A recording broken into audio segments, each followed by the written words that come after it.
En nombre del Padre, del Hijo y del Espíritu Santo. Bien, pues tenemos a este Evangelio del tercer domingo de Cuaresma, que está Jesús expulsando este demonio de este hombre que lo hizo ser mudo.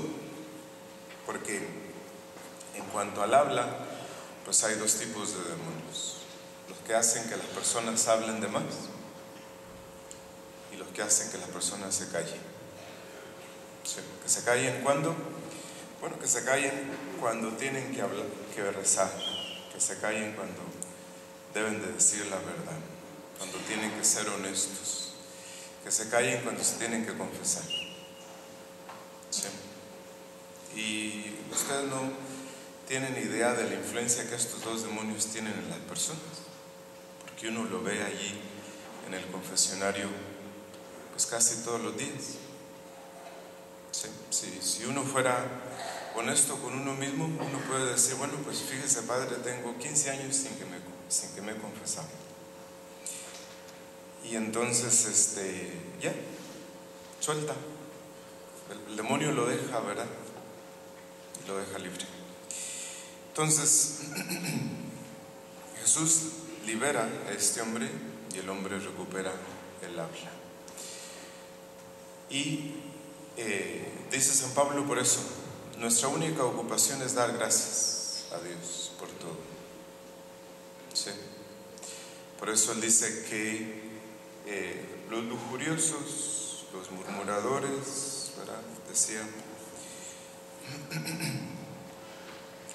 Decía San Pablo, ni adúlteros, ni avaros, ni nada de esos tendrán parte en el reino de los cielos. Y por eso él termina diciendo, en otro tiempo eran tinieblas, pero ahora son luz en el Señor.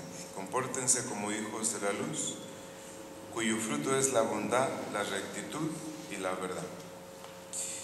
Sí, entonces, por eso nuestro Señor dice el Evangelio que logró leer o descubrir los pensamientos de los que eran testigos de la liberación de este hombre. Dice el Evangelio, él, viendo sus pensamientos, les dijo. Entonces, hay mucha diferencia entre la justicia de los hombres y la justicia de Dios. Porque si bien la justicia de los hombres castiga, solamente castiga las acciones exteriores, pero los malos pensamientos, los pensamientos criminales, se quedan sin castigo. Y esos son los que castiga Dios. Entonces, para Dios no hay nada oculto ni secreto, porque Él lo ve todo. Es por eso que el Señor castiga con rigor las acciones malas y los pensamientos malos. Porque como dice San Jerónimo, en el tribunal de Dios es tan serio la voluntad de obrar el mal como el hecho de hacer el mal. Dios no ve la diferencia entre una cosa y la otra. ¿Sí? Y el libro de la sabiduría dice que los malos pensamientos nos hacen enemigos de Dios. Ahora, si ustedes se fijan, uno comete pecado con el pensamiento. Y el libro de la sabiduría dice que uno se vuelve enemigo de Dios. Así como uno ofende a Dios con el pensamiento, uno agrada a Dios también con el pensamiento. Porque las obras grandes no solamente se hacen haciéndolas, sino también deseando hacer cosas buenas. De tal forma que si uno quisiera hacer una obra muy buena, pero no la puede hacer, con desearlo es suficiente. ¿Sí? Y de la misma forma, Dios castiga los malos deseos. Entonces, hoy por hoy muchos cristianos no suelen hacer caso de los malos pensamientos, porque o no creen pecar con ellos, o piensan que si mucho puede ser una culpa leve. Sin embargo, pues ese es un error muy grave, porque como enseña el Concilio de Trento, el Concilio de Trento dice: los pecados de pensamiento son quizás más peligrosos y hieren al alma más mortalmente que los que se cometen con obras exteriores. Entonces, por eso hoy quiero explicar de qué forma pecamos con el pensamiento y qué es lo que hemos de hacer. Primero, es una verdad de fe que, no obstante el pecado original, somos cada uno de nosotros absolutamente dueños de nuestras buenas acciones o de nuestras malas acciones. De manera que solo de nosotros depende la buena acción o la mala acción. Como dice San Cipriano, en virtud de esta libertad, el hombre se hace ministro de su salvación o de su perdición eterna. De donde se infiere que no podemos ofender a Dios con nuestros pecados si al momento de cometerlos no tenemos la voluntad de hacerlo. ¿Sí? Entonces, ni el mundo, ni el demonio, ni la carne pueden hacernos ofender a Dios si nuestra voluntad no les presta el consentimiento. De manera que nuestra voluntad es la verdadera causa de todos nuestros pecados. Entonces ustedes se preguntan, ¿qué se necesita para cometer un pecado? No se necesita ni el demonio, ni la influencia de la carne, ni ninguna otra cosa, más que la voluntad. ¿Sí? Entonces, ninguna tentación puede dañarnos sin el consentimiento de la voluntad. Entonces los pensamientos malos se vuelven pecados serios de dos maneras. La primera, cuando presentándose a nuestra mente algún objeto contrario a la recta razón y a la ley de Dios, y teniéndolo por ilícito, si nos detenemos y nos deleitamos voluntariamente en ese pensamiento. Si eso sucede, ya se cometió pecado. ¿Sí? Porque pues mucha gente se confiesa, dice: padre, yo nunca, no he matado a nadie, o no he robado, pero hemos tenido la idea de robar. Hemos tenido el deseo de hacerle daño a alguien. Hemos tenido el deseo de vengarnos. Y eso es pecado de pensamiento. ¿Sí? Entonces, pensar, cuando se nos presenta a nuestra imaginación una cosa contraria a la ley de Dios, y nosotros invertimos tiempo deleitándonos en eso, cometemos pecado.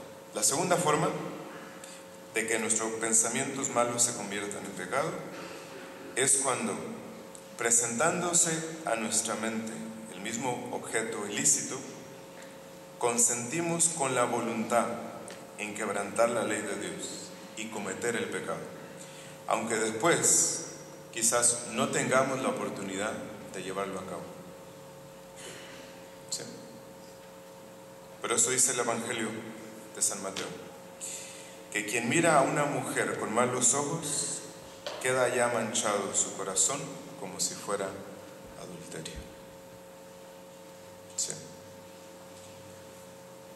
Entonces hay que distinguir esas dos cosas. ¿Sí? Entonces son dos los modos de pecar con el pensamiento. Y para que se entienda mejor, pues les puedo dar un ejemplo sencillo. Por ejemplo, cuando alguien nos injuria o nos ofende, pues se nos viene a la mente el pensamiento de la venganza. ¿Sí? Se nos presenta la imagen del ofensor y también se nos presenta la manera de vengarnos de esa persona, ya sea con ofenderlo a él o con maltratarlo.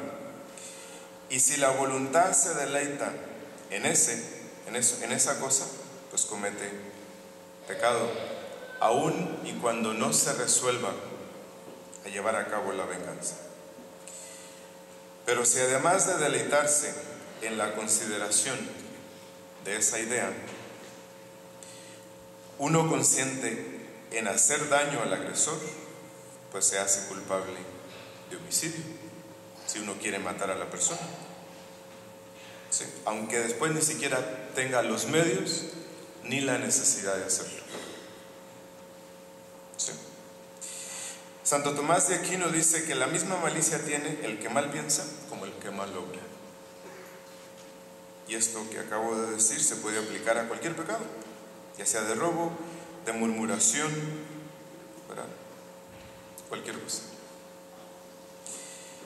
Más aún cuando el deseo malo y la acción pecaminosa tengan igual malicia, no se puede concluir de aquí que el pecado consumado con la obra no sea más grave que el simple deseo. Entonces el que roba es más culpable que el que simplemente deseó robar. Dice San Agustín que el que desea el mal es un desdichado, pero mucho más lo es el que lo pone en práctica. ¿Sí? Ya sabemos cómo es que Dios castiga los malos pensamientos. Ahí tenemos el caso de Lucifer, que fue echado del cielo por un solo pensamiento inicuo, que fue de igualarse a Dios. No hizo nada, en la práctica no realizó nada. Le bastó alimentar en su corazón este tan perverso designio para ser arrojado al abismo de los infiernos. ¿Y por qué sucedió el diluvio? Dice la Escritura que porque habiendo Dios visto que los pensamientos de los hombres eran inclinados al mal, se arrepintió de haberlos creado y decidió destruirlos. Sí. Y destruyó a todos los hombres, excepto 8 personas. Sí. Así cometemos nosotros pecados con el pensamiento. Sí. Ahora, dice Santo Tomás de Aquino que si uno es causa de pecado o de escándalo para otra persona por la forma de hablar o de vestirse, uno tiene que reparar ese pecado. No es suficiente con confesarlo, sino que es necesario repararlo, así como se repara el robo, ¿verdad? Sí. Entonces, ¿qué es lo que debemos hacer para lidiar con los malos pensamientos? Pues es bien simple. ¿Qué hacen ustedes cuando están comiendo y de pronto se acerca 1 o 2 moscas a la comida? Pues la espantan constantemente. Y si se da la oportunidad, pues la matan. Eso es lo único que pueden hacer en primera instancia con los malos pensamientos. Así como se espantan las moscas, así se espantan los malos pensamientos. Sí, entonces los aborrecemos, los despreciamos, los ahuyentamos y así logramos deshacernos de ellos. Por ejemplo, Abraham, a él le pidió Dios que ofreciera sacrificios. Entonces él, un día en la mañana, se pone, mata varias víctimas y las pone sobre el altar. Entonces, pues en cuanto los animales vieron el olor a la sangre, se empezaron a juntar en el aire, en el cielo, queriéndose comer las víctimas. Y Abraham duró todo el día espantando estos animales, hasta que en la noche vino un fuego del cielo y consumó las víctimas. Y esa es la misma resistencia que nosotros hemos de oponer a los malos pensamientos, para que no nos arrebaten los afectos de nuestro corazón porque lo que queremos es ofrecer un sacrificio a Dios, como Abraham, de todo lo que hacemos todo el día.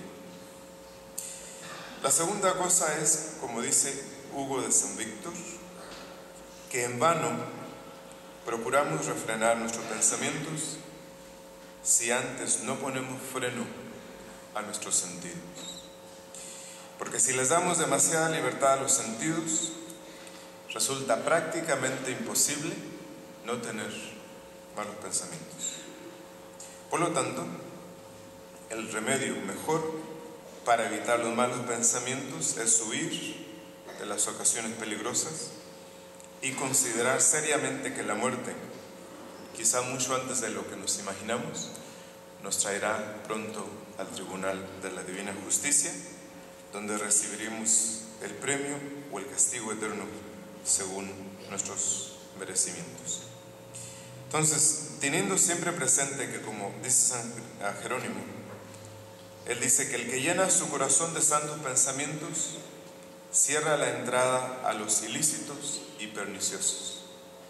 Entonces, la primera cosa, espantar los malos pensamientos, si es posible, todo el día. Y lo segundo, pensar bien. Pensar bien. Ustedes piensan mal porque no se proponen pensar bien. Automáticamente, por naturaleza, nosotros pensamos mal. Para que eso no suceda, tiene que uno estar escogiendo pensar bien. ¿Sí?